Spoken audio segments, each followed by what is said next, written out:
Bonjour à toutes et à tous. Les règles des marchés publics viennent de changer et ça concerne directement les PME. Alors dans les prochaines minutes, on va décrypter ensemble 4 mises à jour absolument cruciales, de l'intelligence artificielle aux nouvelles normes énergétiques, pour voir comment rester compétitif. Le paysage des marchés publics, il évolue à une vitesse folle. C'est simple, une stratégie qui fonctionnait hier peut aujourd'hui coûter un contrat. L'enjeu est donc de taille. S'adapter, ce n'est plus vraiment une option, c'est une nécessité absolue. Allez, on commence par le premier point, l'adoption de l'intelligence artificielle.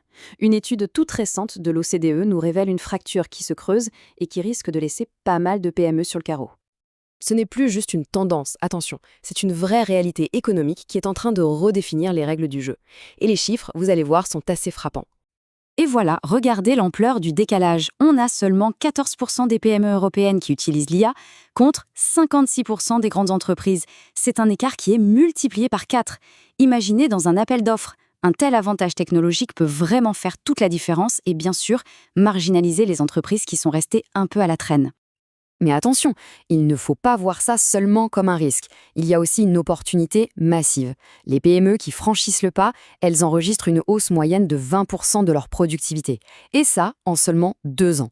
C'est un levier de croissance qui est juste considérable. Alors, le point crucial, c'est vraiment de passer à l'action. L'idéal, c'est d'abord d'identifier les processus les plus simples à automatiser, avant de planifier une intégration plus structurée. L'objectif, ce n'est pas de tout révolutionner d'un seul coup, mais de commencer à construire cet avantage concurrentiel, petit à petit, brique par brique. Passons maintenant à notre deuxième mise à jour, qui est tout aussi fondamentale. Une nouvelle ordonnance française vient changer complètement la donne en matière de performance énergétique dans les contrats publics.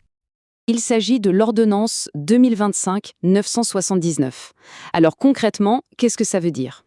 Ça signifie que la performance énergétique, ce n'est plus une option ou un critère secondaire. Non, elle doit être prise en compte dès la définition du besoin par l'acheteur public.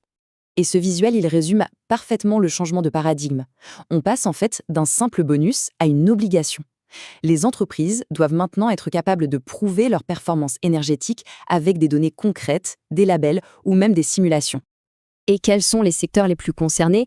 Eh bien, quasiment tous les piliers de la commande publique, du BTP à l'informatique, en passant par la maintenance et l'immobilier. Une entreprise qui opère dans l'un de ces domaines est donc directement impactée par cette nouvelle ordonnance. Troisième point, et là, c'est un point de vigilance juridique majeur. Une décision de la Cour de justice de l'Union européenne a créé un nouveau risque et il est important, lors de la modification de contrats qui existent déjà. L'arrêt en question, c'est le C-282-24. Il stipule que changer la manière dont un fournisseur est payé, même dans le cadre d'un avenant, peut être vu comme une modification tellement importante qu'elle invalide le contrat. Et ça oblige l'acheteur à relancer un appel d'offres complet. Le danger ici, il est assez subtil. Une simple modification des modalités de paiement peut être interprétée comme une rupture de l'équilibre économique initial du contrat. Et les conséquences peuvent être désastreuses. Annulation et remise en concurrence. Alors, comment s'en protéger ? La démarche se fait en 2 temps. D'abord, on suspend toute modification de prix ou de modèle de paiement. Ensuite, on mène une analyse juridique approfondie pour être bien sûr que le changement n'est pas substantiel. La prudence est donc vraiment de mise. Allez, on aborde la dernière mise à jour. Et cette fois-ci, il ne s'agit pas d'un risque, mais au contraire d'une protection renforcée pour les entreprises qui répondent aux appels d'offres. C'est une clarification qui est plus que bienvenue de la part du juge français. La règle, elle est simple, et elle a été réaffirmée avec force. Les acheteurs publics ont une liste de documents, et une seule, qu'ils peuvent exiger pour une candidature. Toute demande qui sort de ce cadre précis est donc illégitime. Voilà le changement concret. Avant, les demandes administratives à rallonge, parfois un peu hors sujet, c'était fréquent. Aujourd'hui, la règle est stricte. Si un document n'est pas sur la liste officielle de l'arrêté, l'acheteur n'a tout simplement pas le droit de l'exiger. Ça ouvre de nouvelles portes pour les PME. Ça permet de sécuriser ses réponses, de contester plus facilement les demandes excessives et surtout de réduire ce fardeau administratif qui est souvent très lourd. C'est un levier puissant pour rééquilibrer la relation avec les acheteurs publics. Bon, après avoir vu toutes ces évolutions, comment on passe à l'action ? On a déjà esquissé un plan pour l'intelligence artificielle. Voici maintenant un plan complémentaire en 3 points pour naviguer dans ces changements réglementaires.